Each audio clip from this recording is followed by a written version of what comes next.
Hello mga ma'am and sir, kamusta po kayo? Samahan niyo kami ngayong araw para maghanda ng aming tanghalian. Tamang-tama dahil holiday nga ngayon, kasama namin si Papa dito sa bahay, minabuti niyang hindi na rin pumasok. At tamang-tama at pinadalhan kami ng biyanan ko ng tabliya na galing sa probinsya pa mula sa Leyte. Alam niyo po ba itong tabliya ay isang Espanyol na salita na ang ibig sabihin ay tablets. Sa Ingles ay gawa ito mula sa tuyong lokal na cocoa beans na sinangag ng ilang oras bago giniling sa isang masaganang masa ng tsokolate. Agad na ginawa ang tabliya sa pamamagitan ng paglalagay ng asukal sa masa at paghulma nito sa isang bola o tabletas. At para mas lalong sumarap nga itong tsokolate ay nagdagdag na rin si Papa ng gatas. Bear Brand powder lang yung ginamit niya dyan at tinunaw niya kasi ito lang yung available sa bahay. At nang sa tingin niya ay sakto na yung timpla at lapot, hinangon niya na nga rin ito. At pagkatapos nga ni Papang magluto, ako naman ay sinangag ko na itong sobrang kanin kagabi.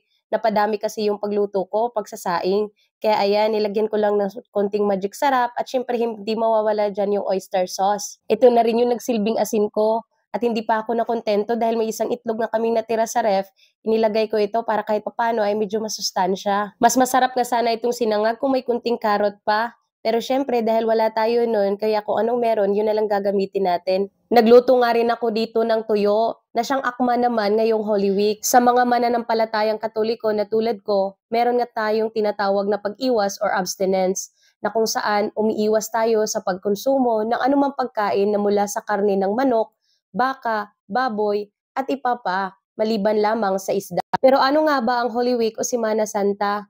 Isa lamang ito sa pinakahihintay na linggo ng mga Pilipino, lalo na sa mga Katoliko. Ito ay dahil ang Holy Week ang linggo na kung saan inaalala ng marami sa atin ang sakripisyong ginawa ng Diyos para sa mga tao. Maliban sa spiritual accomplishment na dala ng linggong ito, ang Holy Week din ang madalas na nagiging magandang pagkakataon para mabuo at magsama-sama ang isang pamilya. Napakaraming activities na dapat gawin, pero yung pagsama-sama sa pagkainan ay isa sa pinaka-the best na paraan para magsama-sama at magbanding ang pamilya. Pero grabe talaga mga ma'am and sir, sobrang sarap talaga ng kinakain namin ngayon.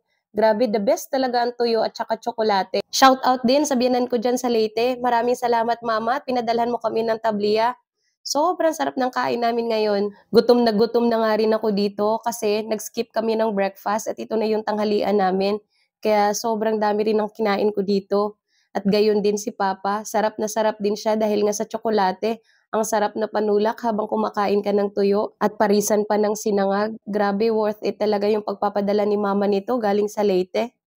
Gayunpaman, maliban sa espiritual na accomplishment na dala ng linggong ito, ang Holy Week din ang madalas na nagiging magandang pagkakataon para mabuo at magsama-sama ang isang pamilya, para mas maging masaya at meaningful ang Semana Santa. Pero pakatandaan na kahit anong bagay, basta sama-sama ang pamilya, lahat ay maaaring maging masaya. At huwag din kalimutang magdasal at magpasalamat sa Diyos sa lahat ng biyayang natatanggap, hindi lang ngayong Semana Santa, kundi sa araw-araw na ginagawa niya. Dahil ang bawat gising ay pag-asa na dapat ipagpasalamat. Yun lang, salamat sa panonood. Amping kanunay!